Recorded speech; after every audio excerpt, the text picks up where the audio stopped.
የሁለተኛ ሚስት አጀንዳ ሲነሳ ሁለተኛ ሚስት የሚያስፈልጋቸው በጣም ወሳኝ ጉዳይ ያለባቸው ማግባታቸው ሐላል መሆኑ እንደተጠበቀ ሆኖ ግን አደራ እንዳያመልጣችሁ የሚባል አጀንዳ አይደለም እላችኋለሁ። አደራ እንዳያመልጣችሁ የሚባል አጀንዳ አይደለም። ለምን?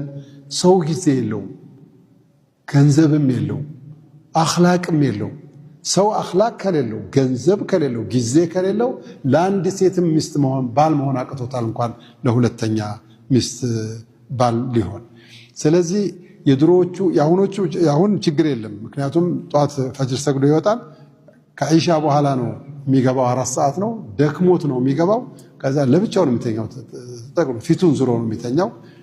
አሁን ችግር የድሮዎቹ እኮ አረቦቹ የሚበሉት ቴምርና ውሃ ነው።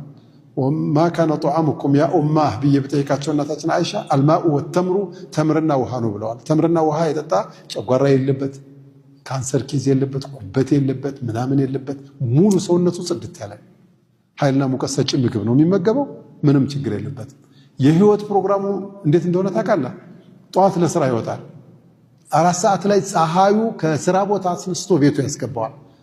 ከ4 ሰዓት ጀምሮ እስከ 9 እስከ 8 ተኩልም ለሶላት ነው እንጂ የሚወጣው ከቤቱ ልጆቹ ጋር አብሮ ነው፣ ሚስቱ ጋር አብሮ ነው። ሞቅ ሲላቸው ይተኛሉ። ለሊትም ተኝተው ከ4 ሰዓት በኋላም ተኝተው ከመግሪብ በኋላ ሁሉም ሰው ቤት ይገባል።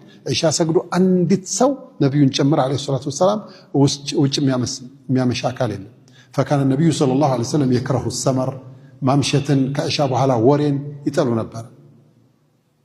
فكان يكره النوم قبله والحديث بعده.